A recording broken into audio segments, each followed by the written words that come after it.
Hello guys and welcome for another Aeternum video. There are several questions that I see every day in all social platforms and mostly they are coming from new or returning players for Aeternum's release on October 15th. Of course, this is completely normal and I understand the reason why people are keep on asking those questions. However, as I wanted to give my suggestion to them without typing thousands of comments everywhere, I decided to make this video with brief explanation and details about all the existing weapons in Aeternum. In this video I will not go over the different builds or specific item combinations, but instead I will touch upon the playstyles and the variation of roles for which each weapon is used. If you are interested to see the information about a specific weapon, there will be timestamps which can guide you, so I won't waste your time. If you are a newcomer, however, I would suggest you to watch the full video as you will get a better understanding about the weapons, and even if you don't use them, you will learn a lot what their strong and weak sides are. So without further ado, let's dive into it and start with the sword and shield. As in many other games, the sword and shield combination is kind of reserved to the heavier equipped frontline player. In PvE, this could be the tank of the party, and in PvP, this could be just a heavy front line. The stereotype of the weapon, however, doesn't show its full potential. Due to the many self-buffs and debuffs towards the enemies, in the skill tree of the weapon, the sword and shield can be used extremely aggressive and it can quickly change the role from a tank to a medium DPS or even lightly equipped assassin. As you can imagine, the trade-off in terms of damage and survivability will also get affected, but this serves to show us that even with the most classic weapon, we have the different roles to choose from. The weapon scales with strength and dexterity and can be paired with almost everything in the game. The next weapon on the list is the Rapier. Again, we are looking at a sword, but this time it's a smaller one in size and definitely different in terms of usage. The Rapier cannot be paired with shield and the scaling benefits from dexterity and intelligence. The weapon is mostly used as an escape tool for light gear DPS players, healers or even mages in PvP, but at the same time is one of the best DPS performance in PvE. Due to the nature of the skill tree and the passives in it, the weapon is exceptionally good if you are quick with your fingers. One thing to keep in mind, however, is that every wrong step will be punishing, so mastering it will take you some time. Continuing on with the weapons from the one-handed column, we are looking at another iconic Aeternum weapon, and this is the Hatchet. The Hatchet is probably one of the all-time most used weapons on the island due to the fact that it's extremely fun, easy and powerful in terms of leveling, endgame, PvE and PvP. The kit of the weapon can be divided into two parts, with the first one focusing more towards the melee attack and survivability potential, while the second one also includes ranged attacks with additional debuffs towards your opponents. In general, I believe that this is a top 3 contender in terms of quick and easy weapons to master, and as mentioned, it would ease your way up to level 65 if you enjoy the playstyle. The small axe is scaling with strength and dexterity, and same as the sword and shield, it can be combined with almost everything. Our next weapon is the newest addition in New World Aeternum. It was released with the DLC of Angry Earth, and of course that's the almighty Flail.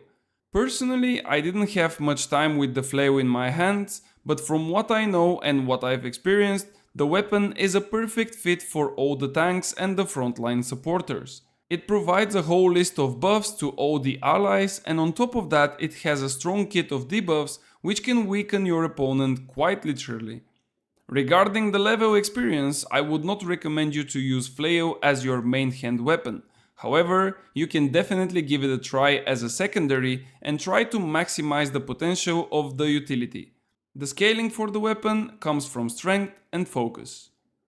Those were the first 4 out of the 15 weapons and they are in the column called one-handed weapons. If you like the video so far and you want to see more quick and easy to understand guides in the future, please subscribe to the channel or follow me on the links below for my streaming platforms. Thank you. Now let's get back to the list of weapons as we need to explore the second column which contains the two-handed weapons in the game. Starting off with one of my favorite melee weapons, we will inspect closely the spear. Another classical and well-known weapon which serves an amazing role to almost all frontline players. The reason for that lies in the skill tree of the weapon, as it provides one of the best stamina sustains in the game.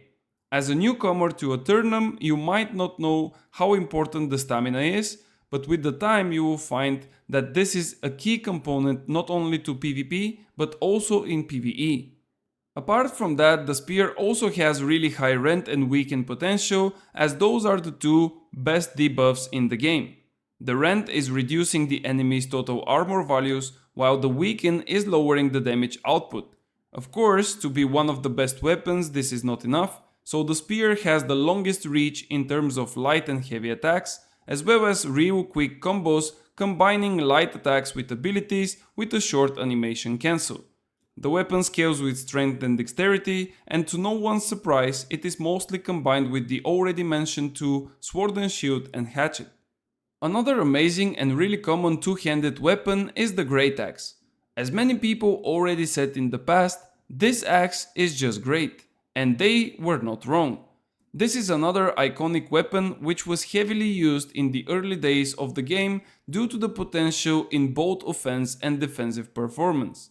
However, the Great Axe went through quite a lot of changes, and now it is just a normal weapon like most of the other ones. The main use for it in PvP is for the bruisers who are technically the front line of the warring companies, while in PvE it is mostly used as a supportive weapon because the damage is not high enough to be compared with the others. There are few variations of skills which you can use on the Great Axe, and they will determine your playstyle. As mentioned, majority of the users are bruisers, but there are also quite a lot of people who are using the Great Axe as an assassin. The weapon scales only with strength, and there is just one exception, and that's the Artifact Great Axe, which scales with intelligence. The next weapon that we will have to take a look at is the War Hammer. I mean, it's quite simple, right? Just go on a war with this hammer. This is another utility weapon mainly used for frontline bruisers or tanks. The damage output can be amazing, but due to the slow and predictable hits, it is quite hard to connect on your enemies. This still doesn't change the fact that many tanks in PvE prefer to use the hammer, as it gives a lot of crowd control as well as the necessary threat and debuffs over the AI. Same as the Great Axe, the Warhammer scales exclusively with strength, and it's a good pair for most frontline builds. The last weapon from the two-handed weapons list is the Greatsword. This is also one of the newer weapons in the game, as it was released with the Brimstone Sands patch, if I am of course correct. This sword is way different than the regular one, and it's not necessary to mention that it cannot be combined with a shield, as you already use both of your hands to just hold it. This is also probably the main reason why the attacks from that blade are so devastating and so hard when they hit their targets. Again, they are two separate approaches in terms of playstyles, with one of them being aggressive and mostly used from light assassin players or medium DPS users, while the other one is more orientated into sustained frontline survival kit with a lot of defensive tools in the skill trees. The Greatsword scales with strength and dexterity, and the pair for it would depend mostly on your playstyle choice. If you would like to run a high damage and somewhat assassin playstyle, you would probably look at Hatchet. If you play more defensively and tanky playstyle, then probably Spear or Sword and Shield might be for you. So with this out of the way, we've covered all the melee weapons, and now it's time to take a look at the ranged category. Something to note here is that those are ranged weapons and they are considered as non-magical, as all of the magical ones are also ranged regardless. Starting off again with the classical one, we have the bow. Same as the sword and shield, the purpose of the bow in any game is simply one: kill the guy over there. The general idea and the playstyle of the bow is self-explanatory, and the only thing that I would like to mention are the two separate skill trees. One of them is providing better solo target abilities and passives, while the other one is leaning towards the AoE and damage over time effects. The scaling for the bow is exclusively with dexterity, and the best match for it are weapons like the Rapier or the Hatchet.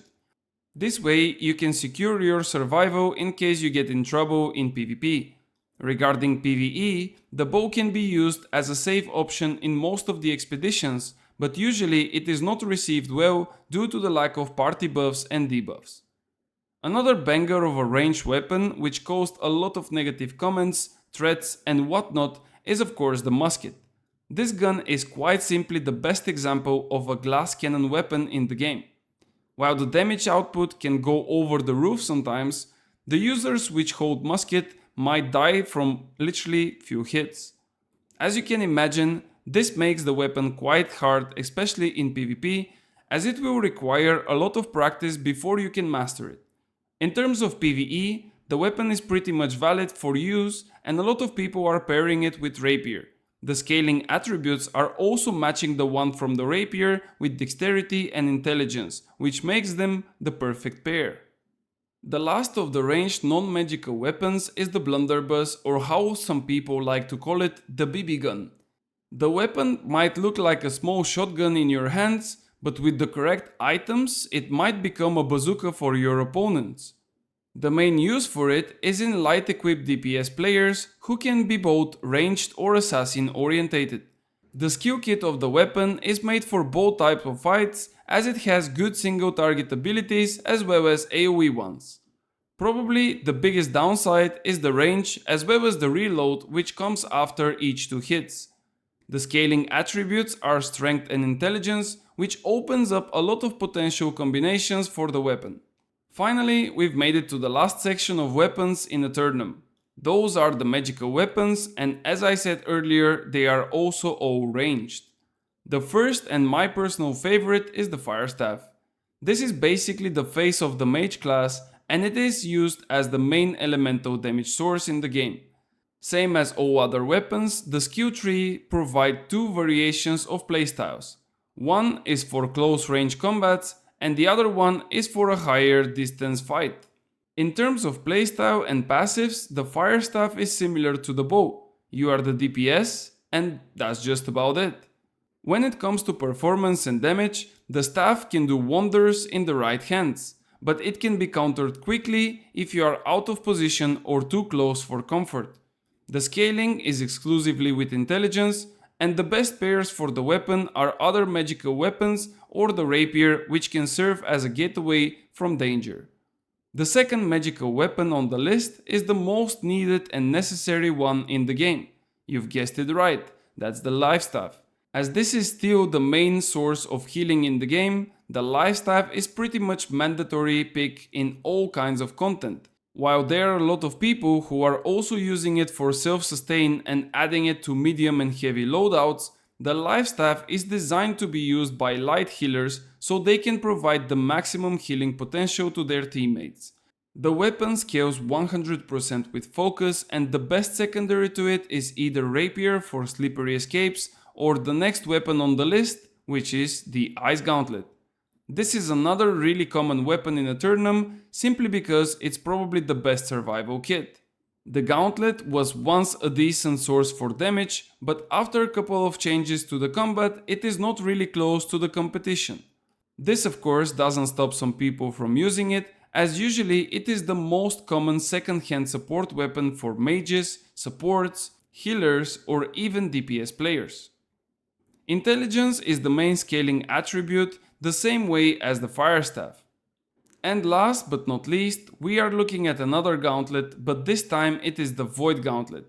Again, one amazing supportive weapon which has so many and necessary buffs and debuffs that simply it is used in any kind of content, regardless if it's PvE or PvP.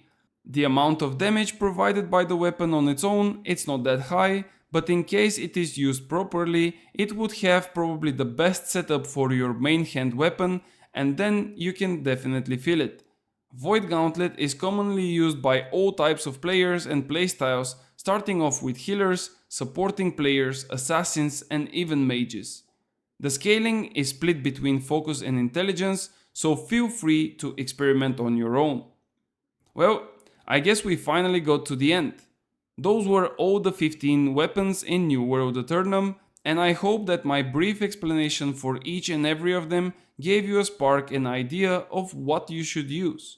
If you are still left with questions, which would be completely understandable, feel free to join my Discord community channel where we can discuss all kinds of topics. If you want to catch me live stream and see how I will get to level 65 and how I will progress my gear, make sure to check out the description below, as there you will find the links to the different streaming platforms. Thank you so much for watching, and I will see you on the next one.